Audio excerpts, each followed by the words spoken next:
breaking news that could alter the championship landscape. The long-awaited return of Jayson Tatum is upon us. Almost 300 days since tearing his Achilles tendon in the 2025 playoffs, Tatum is ready to return to the Celtics. And, of course, no one better. Shams Charania is here with us now. What is the latest out of Boston, Shams? MJ, I'm told that Jayson Tatum has been fully cleared to make his season debut and play this season, and that's going to come with all expectations on Friday at home at TD Garden against the Dallas Mavericks. And like you said, 10 months, less than 10 months after surgery for ruptured Achilles tendon, and I'm told Jayson Tatum is ready to go. He's checked all the boxes medically, mentally, and the Celtics have not pressured him throughout the process. They've wanted him to be in the driver's seat and lead exactly when he comes back, but he's been doing 5-on-5 scrimmages for well over the last month, getting conditioning up, and now with 19 games left in the season, he is ready to make his Celtics season debut. A day that everyone has been waiting for, a game that will be right here on ESPN as well. What are the Celtics and the rest of the league watching as Tatum makes his return? MJ, everyone is closely paying attention to the dynamics at play here because Jayson Tatum is entering new grounds in this partnership and duo that he's had with Jaylen Brown. You think about what Jaylen Brown has done this season, singularly leading the Celtics into contention without a bona fide second star. And anyone that knows Jaylen Brown, he is as confident of a player and believes in himself as a player, a leader, and as an alpha. But anytime you add a second player back into the mix here, like Jayson Tatum, this is a duo that's been super successful. 5 conference finals, 2 NBA finals, 1 championship together. This has the ability to catapult and vault this team into championship contention. But these are different relationships. This is a different dynamic that Jayson Tatum is coming back into. They've gone from 2 stars to 1 star, doing it at a high level, now back to 2. How does that play out in these relationships is normal for any team to deal with, but there are different grounds, uncharted territory here for Jayson Tatum. Yeah, Tatum said it late summer. I do want to play again. As promised, he will be coming back. All right, Shams, thank you so much. Welcome in, everybody. I'm MJ Acosta-Ruiz and from Malika Andrews. Our squad in the studio, Kendrick Perkins, Chinea Agumake, and Tim McMahon in the house. Guys, lots to get to. A lot of meat on this bone. The biggest question mark of the season, it's answered now. Jayson Tatum will be back for the Boston Celtics. Perk, let's start with you. How is it bringing in a superstar like this back into the lineup when the team has been winning? I mean, this is really going to change the landscape of the conference. It's as easy as you putting a plate of food in front of my face and telling me to finish it. Damn it, I'm going to finish it. And look, I don't want to hear about is Jayson Tatum going to be able to fit. It's still Joe Mazzulla's system. Thank you. There's still a team that gets up and down and spread the floor, isolation, shoot a lot of threes. What's changed? What's changed? Both of these guys played together, and they both averaged almost 30 points a couple of seasons ago. What else is new? Jayson Tatum is only going to add to this situation, which is scary, which is why I always say this is the most dangerous team in the entire league because they're a legit title contender with Jayson Tatum, and now they have 0 expectations. Yeah. To be honest with you, they're playing with house money. Yeah. So earlier today I was asked, because there's a clip circulating, whose team is it, Jaylen Brown or Jayson Tatum? I said it is Joe Mazzulla's team. He is the one who has orchestrated helping bring Jaylen Brown his game to an MVP level, and also his system works for Jayson Tatum. They won a championship, and also, like, you think about it, it took me a while to come back from an Achilles injury, but he had time. He spent time in the G League. He spent time with his team playing 5-on-5, and the most important hurdle is the mental hurdle. There's no rush here. It's not like you have to come back in the playoffs when all the lights are on you. You still have 19 games left of the regular season while feeling confident in yourself, also knowing, I mean, I know his expectation is probably like, I'm going to be that guy. It might take some time. It might take 10 or so games.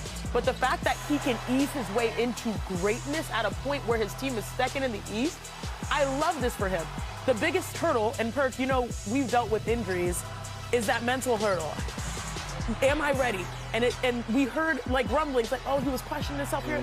It doesn't sound like there's a question anymore. And as long as he's good, the mind goes, the body follows. I'm excited to see his return. Well, and I do think, as Perk alluded to, you have to have reasonable expectations. And whose team is it? Who cares? It was a championship team a couple years ago. Right. Got a chance to be a championship team again. But Jayson Tatum is not going to come back and right away be the perennial All-NBA selection that he's proven himself to be. That's not realistic 10 months off an Achilles. I assume there's going to be a minutes restriction. I assume there's going to be a ramp-up. What he has an opportunity, though, as you said, about a quarter of the season almost, a chance to ramp up, a chance to elevate his play to as high a level as it can get going into the playoffs, but they don't need him to put a cape on and come rescue this team. But the fact that he's coming back tells me everything I need to know.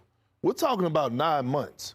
Anytime I hear 9 months, I think about pregnancy, not somebody coming back from an Achilles tear.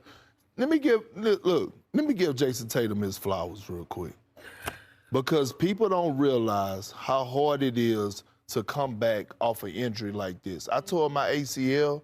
The time you have to put in the gym, the mental aspect you got to have when you want to give up on the game of basketball. Sam Cassell, his assistant coach, told me that they literally have to tell Jayson Tatum, we're not coming in on Sunday and you won't be here either. Like, that's how much he was living in the gym. And people wondering, like, oh, it's taking this guy a certain amount of time, or he's taking the entire season off. The few things we do know. Jayson Tatum don't drink, he don't smoke. All that is part of the process of recovering and healing quickly. Let's dive into it, because we know what that path is. You get injured and then your rehab starts after your surgery. You are immobilized for 2 months. You can't go to the bathroom by yourself. You can't shower by yourself. You're dependent on this process, because I went through the same thing with an Achilles. I slept in my parents' bedroom on their couch, and they took care of me for 2 months. Then finally, I was on crutches, on a boot, weight bearing. Finally, that felt like freedom. Then I learned how to walk again. Then I was on a treadmill again. It was a non-weight bearing treadmill where I started off at 20% body weight, then 40% body weight, then 60, then 80, and then all of a sudden it feels like you're in a pool and you step out of a pool and you're at gravity again.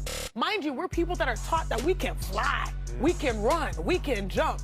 Then you have to go back to bouncing a ball.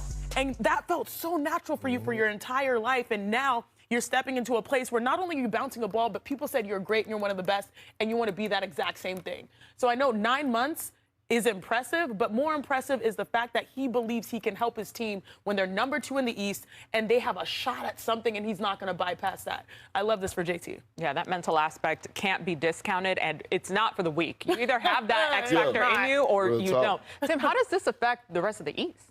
I mean, listen, the Celtics already established themselves as a legit contender, which who didn't think it was going to be a gap year for Boston? Joe Mazzola did.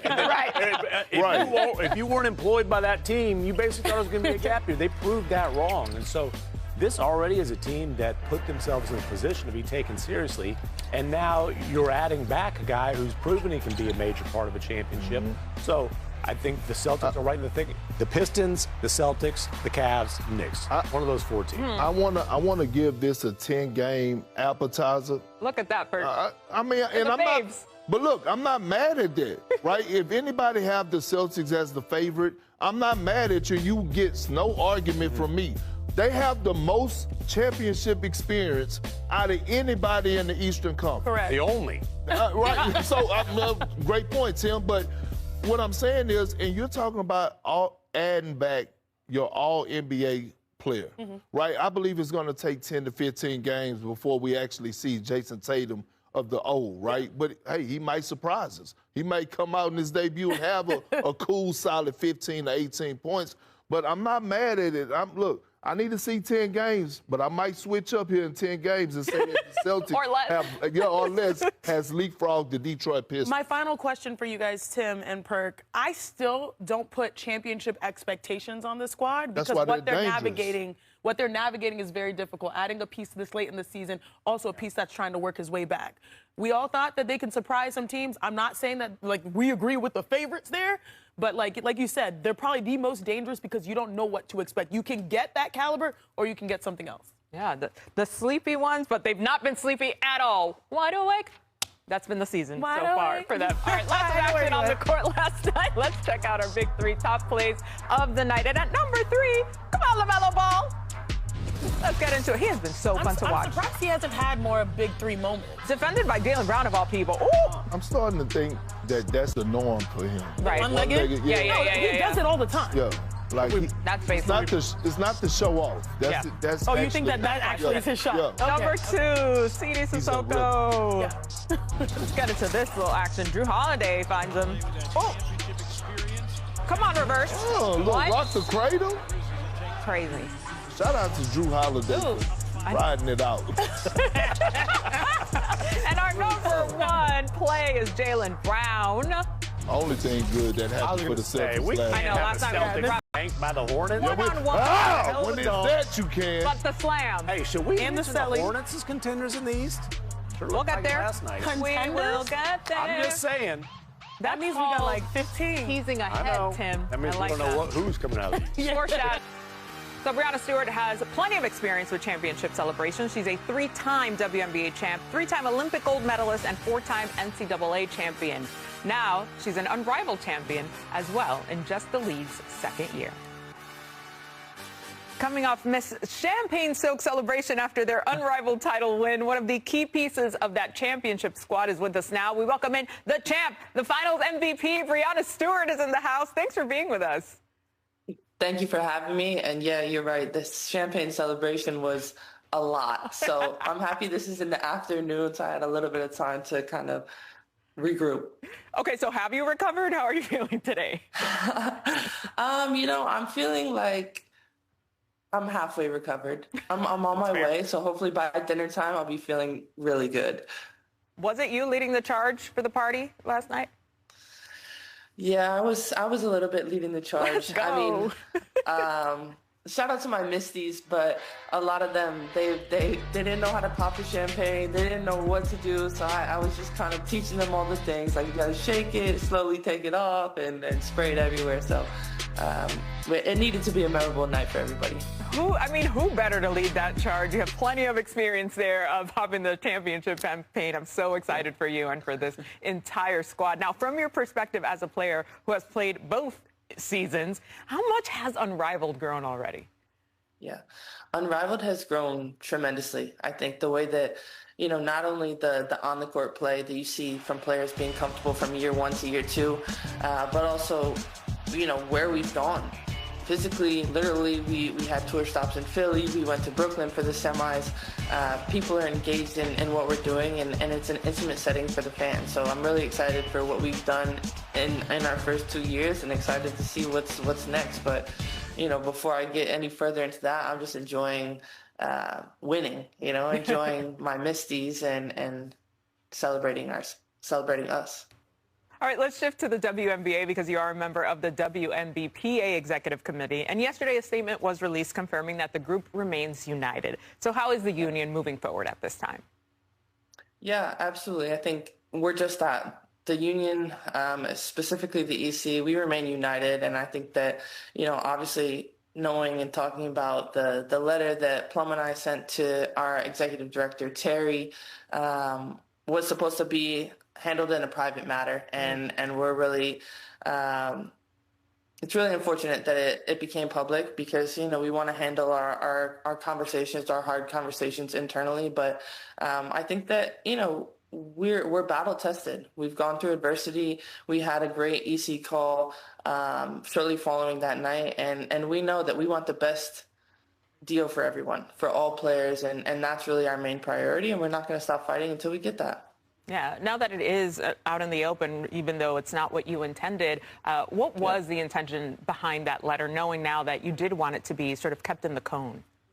Yeah, the biggest intention behind the letter was just to really regroup and get us all back on the same page, and understanding that, no matter which way we go in this negotiation, we want to make sure that it's the right one for us, and really making sure that we're kind of checking all of our boxes as we go step by step. And, maybe we had to take 2 steps back to go 3 steps forward. And that's something that we're willing to do, like I said, to make sure that, this is a deal that's going to be monumental no matter what way you look at it.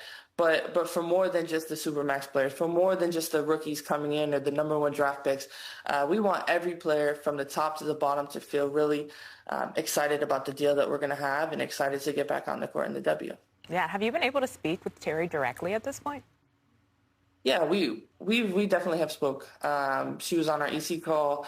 Plum and I talked to her even before that, and all got on the same page that it's like this was something that was meant to be, like I said, an internal matter, and really not what we wanted for it to be out in the open. But now that it has, it's like, how do we move forward? And this is how we move forward in unison and really just getting to this together. I love that you said the part about moving forward, because what is most important right now for the players, knowing that 80% of the union voted to continue the negotiations? Yeah.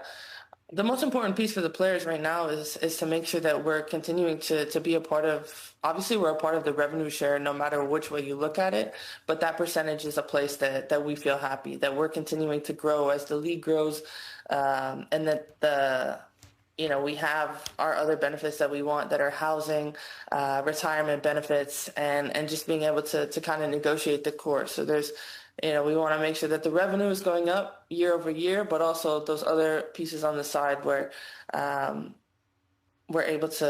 are able to feel comfortable of, not having to pay for housing in their first season in a new city or things like that. So basically, like I said, trying to meet the standards and fill the needs of all players, no matter what contract size they have. Yeah, Brianna, I just want to say I really appreciate your candor here in all of this as you sort of juggle the two feelings of the happiness of this win, but then also going through all of this in your position here as a leader for this union. And, of course, there's a lot of attention on that March 10th deadline for a new WNBA collective bargaining agreement. Yesterday we had Alicia Clark, who joined us on our show, and she did say, hey, a strike is still a possibility. Where do you stand on that possibility? Yeah, I think that that's something that's also kind of getting lost in the sauce. Is lost in the sauce the word? I don't know. But strike is definitely on the table because, we're negotiating for the best deal possible. And as everybody knows, we have approved have the strike authorization vote ready. So that leverage isn't going away. Do we want to do it? No, we don't. But if we have to, we will. What are the next few days like for you as the player negotiations continue? Yeah. Honestly, the next few days, I'm sure are going to be extremely busy. I am a little, selfishly, I'm happy that we won the championship. Now that is going to be behind me. So where we can all just continue to be locked in and our schedules can be a little bit freer, knowing that there is this potential March 10th date, and we're going to work as hard as we can up into that and potentially through that.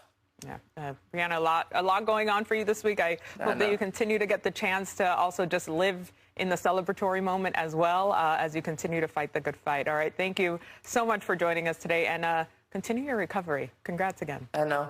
Thank you so much for having me. We're now just 5 days away from the WNBA's deadline for a new CBA agreement to keep killers in town. Did you see what their social media team posted?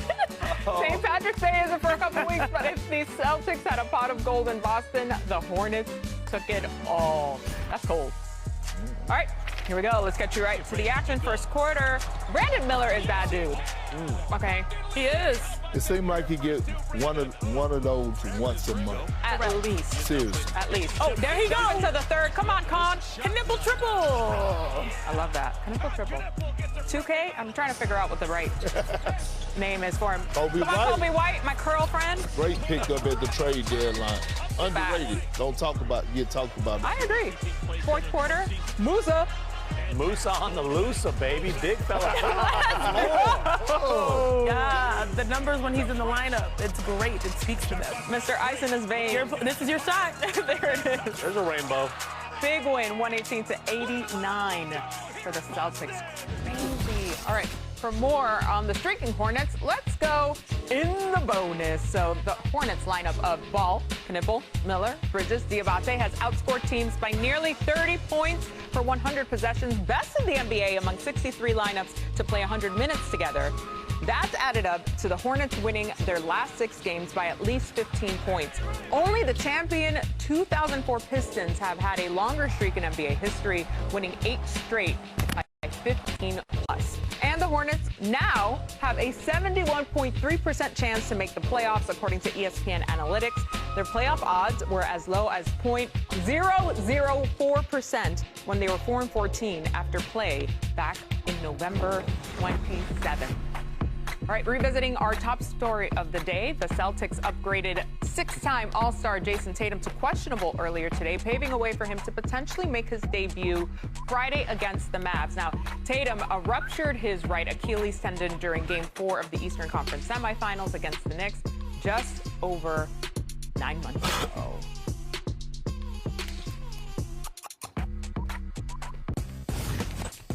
Uh-oh. Oh, it's our time? Yeah. It's our time. Okay, well, what's interesting, you guys, is that we've been waiting for this moment, and we all know the different titles that this man has. There's Jurassic Perk, there's Big Perk, there's the Mayor of New York. Can you be Coach Perk for this segment? Yes. Okay, we're tapping Yeah, for in. sure. We're I tapping like in that Coach title. Perk. I like that title. Yeah, okay, so this is the current starting lineup for the Boston Celtics. All right, we have options here. Sam Hauser probably, Baylor Shireman. Who is going to come out of the lineup, Coach Perk? Because Jayson Tatum soon is to be activated. Who are we taking out? I mean, look, I think the first 5 games he's going to come in off the bench, right? We saw Steph do it. We saw a lot of greats do it, especially coming back after being out for a long time. But I believe it gotta be Shireman? this young man right here, Man. right? And it's gonna be after 5 games. That don't mean that he's not gonna have a role because he's been a valuable piece. It's just gonna be off the bench. All right, off the bench. So how would you integrate him? Like, how many shots should Tatum be getting in those minutes? Well, I think it just got to go through the flow of Joe Mazzulla, right? When you talk about his system, when you talk about a team that is still one of the tops in leading and shooting three-point shots, it's not hard. It's a reason that they got Big Vucevic at the trade deadline to somewhat replace Kristaps Porzingis because they like to stretch the floor. They love for you to they love to spread you out and go isolation ball. And when we're talking about Jayson Tatum, we're talking about a 3-level score. We don't have any concerns about a 3-level score. We do not have concerns, and you mentioned Vooch. I put him into the lineup there. Like that. So they have options. I mean, this right here, let me go. JB, DY, JT, they are certified MJ. I love that. And I was hoping you wouldn't say Sherman because that's who I was going to say. I was like, now it's going to sound like we're piling up on him. All right. And lucky for us, Tatum's potential return is the first game of our Friday doubleheader on ESPN. Mavs Celtics at 7 Eastern, then Clippers Spurs. Ernie, Kenny, Charles, and Shaq tip off coverage at 6 Eastern, and we'll be back after the game to break it all down. Okay, so Cooper Flagg has been sidelined since February 12th with that left midfoot sprain, but he's listed as questionable tonight against the Magic. Tim, what's the latest on his availability? Yeah, they are calling Cooper Flagg a game-time decision tonight in Orlando. I'm a little bit surprised by that simply because it is a back-to-back for the Mavericks. They've got Orlando tonight, and then, as we've been talking about with Tatum's return, they're in Boston tomorrow night. And you know the kid who grew up in Newport, Maine, studying Larry Bird tapes, wants to take advantage of his first opportunity to play in Boston. But I'm told they're not ruling out the possibility of Cooper Flagg coming back and playing in both of those games. But Cooper Flagg needs to make up some ground suddenly in the Rookie of the Year race, is on the verge of returning. Well, I mean, look, Cooper Flagg has to finish this season in great fashion because right now, Colin Knipple is my vote for as Rookie of the Year. Yeah. Right? Having a career year, I mean, not a career year, having an outstanding career. Having an historic year for a rookie. Historic rookie career, excuse me, especially when it comes to knocking down that tray ball. Cooper Flagg has done things only LeBron James has done in his rookie season, but he still got to close it out in great fashion or to catch up to Colin Knipple in my passport. The nerd is here. Oh, and oh, the The part- notes are plenty. All right, we notes. have plenty of notes, and I've been trying to break down who is my Rookie of the Year vote. Cooper Flagg, 49 games played, missed 8 straight 12 overall, averaging 26.6 rebounds and 4. He has 7 30-point games, and y'all remember in the head-to-head, he had 49 points in that game. He has 2 40-point games. He also plays 1 through 4 on both ends. He affects a large part of basketball. But Colin Knipple only missed 1 game, 19 points per game, played 62 games, most ever threes made by a rookie. And so, leading the NBA in made threes. I was saying the body of work of 49 games, I go Cooper Flagg just because of the impact he had when he was out there. This is the only major award, that does not go by the 65-game rule. I get That rule could actually have dictated this award, but I'm telling you this, I am very eager to switch if the things remain the same and Knippo's still out. All right, let's pick it up here with Captain Brunson. That's how committed. Very upset with, no one more upset than Mike about this call. No call? I don't think that was a charge, to be honest with you. I'm kind of LaToya Luckett in that situation. I'm torn. Oh, man, Perk.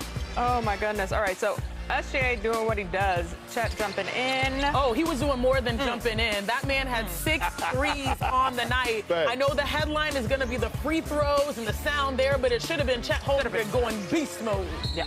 Nice job. You know what? Towns been playing some damn good basketball of late, too. Yes. He was stomping, not Yeah. toes. I know that. Coach saying he's been more vocal, too, which is great. All right, here we go. Third quarter. Under 2. Oh! Brunson. Who did he land on? He was in the courtside seats. What about Big Body Bronson? Still in the third, little seconds harder. left. Oh, yeah, that shot right there was it.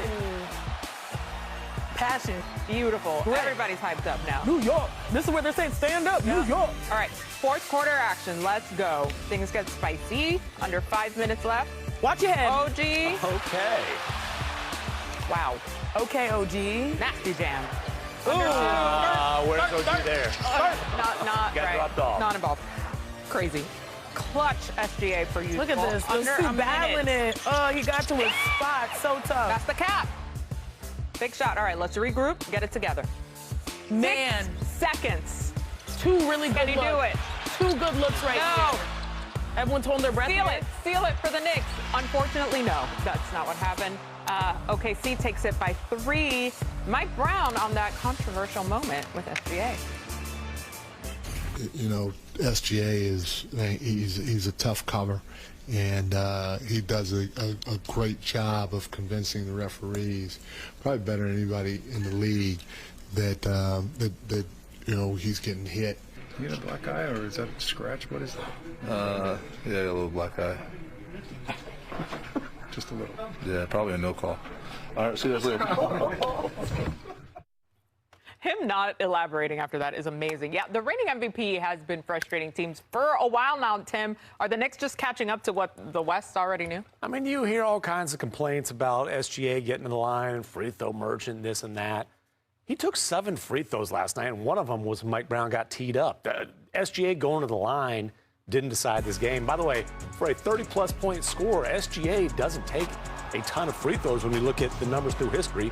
Luka Doncic is leading the league by a wide margin in free throws. And look, I get Mike Brown being upset about that no call there, because if that's a charge, that's SGA's 3rd.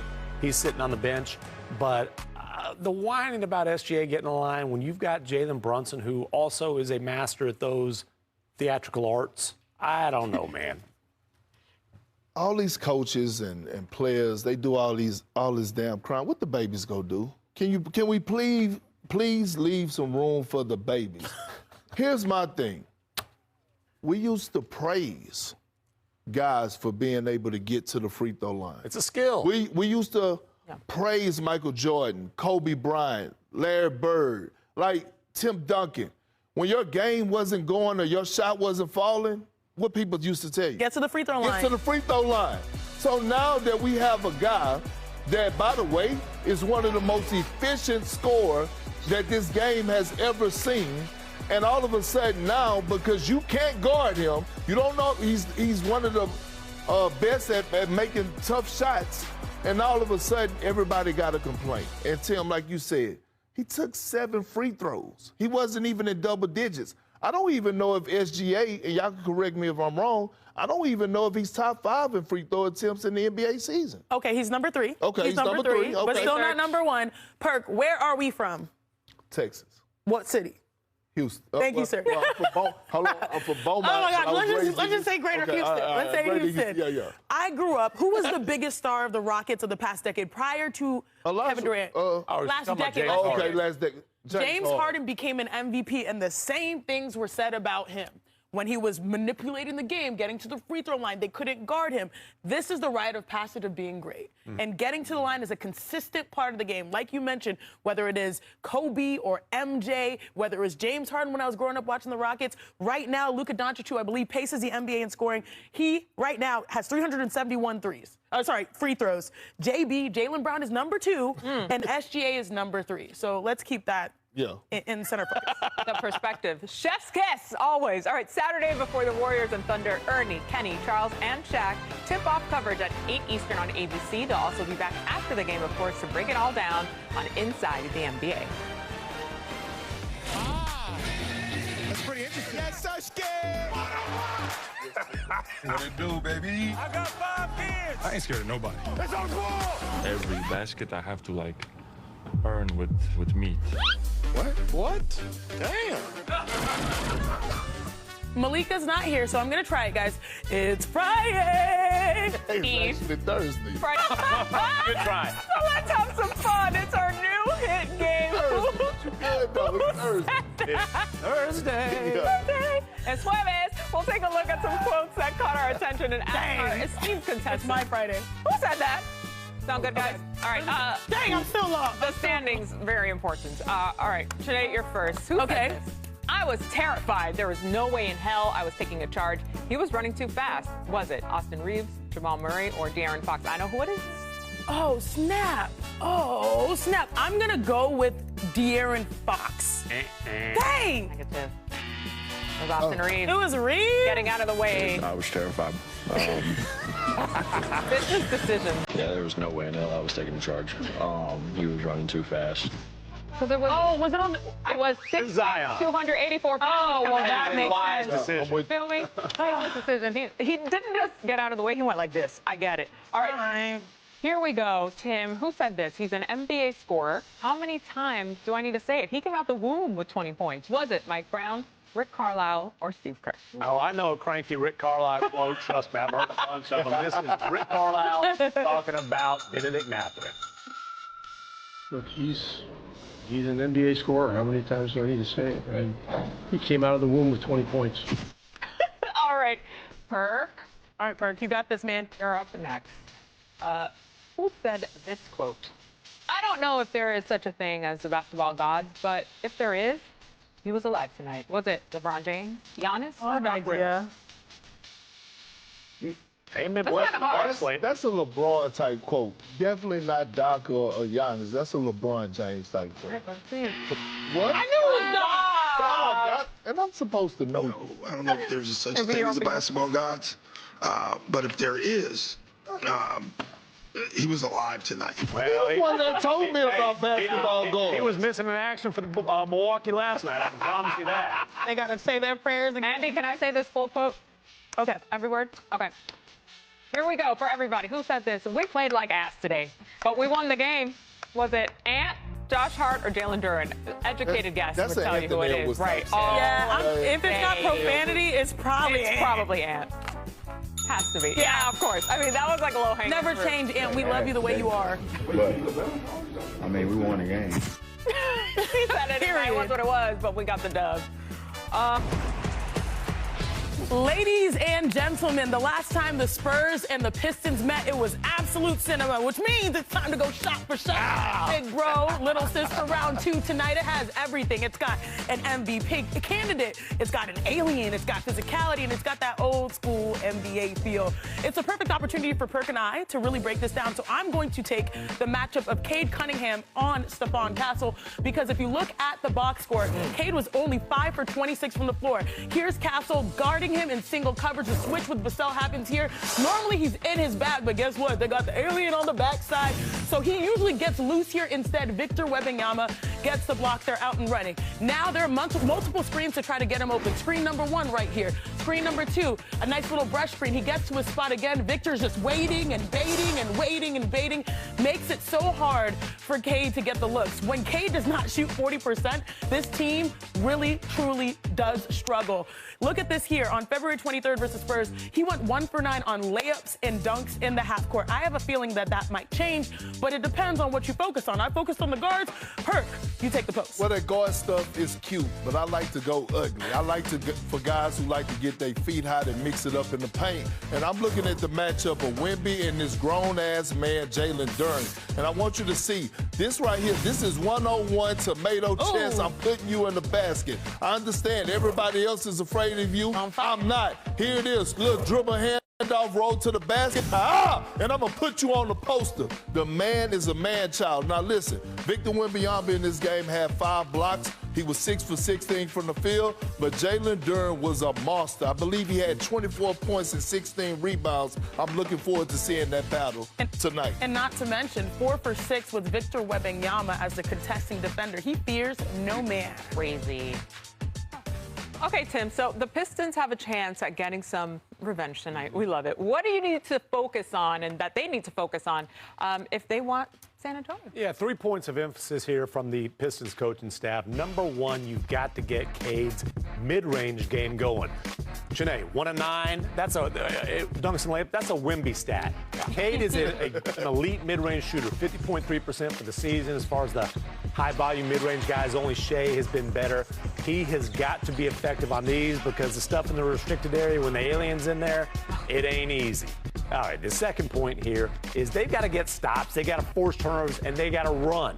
Wemby can't protect the rim if he's behind the play. There you go. Here's a dunk for Cade. Where's Wemby? He's in the backcourt. You ain't got to worry about him there. They've got, and by the way, the Spurs had a big turnover game in Madison Square Garden. Usually do a pretty good job taking care of the ball. Third point of emphasis, be physical with Wemby. Jalen Duren did a great job of this on the defensive end of the floor the other night. It has to be a constant on both ends of the floor.